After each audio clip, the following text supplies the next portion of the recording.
કેટલા જણા? 6 જણા 1500. દર્શન છેક લગીને થઈ ગયા? દ્વારકાધીશ લગીને છેક લગીને દર્શન થઈ જાય? હા છેક લગીને 1500. ટ્રાફિક કંઈ નડે નહીં ને? કાંઈ નહીં, શાંતિ દર્શન થાય. હા,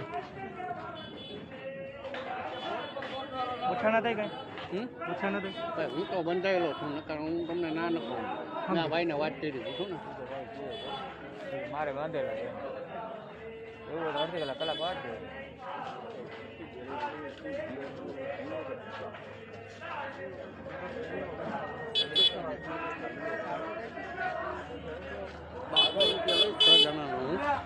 ₹12 ₹6 લઈશ. આ લોકોને દર્શન કરાવીને 10-15 મિનિટમાં પાછો આવું. તમે અહીંયા ઊભો, તમે બેસો, હું તમને લઈ જાઉં. બરાબર? હા, અહીંયા સામે બેસો, જો બેસવાની જગ્યા છે. લઈ રહ્યો છે કોઈ જણ છે ને? 15 મિનિટ ઊભો, 15 મિનિટમાં આને દર્શન કરાવીને હું બહાર આવું ને પછી તમને લઈ જાઉં.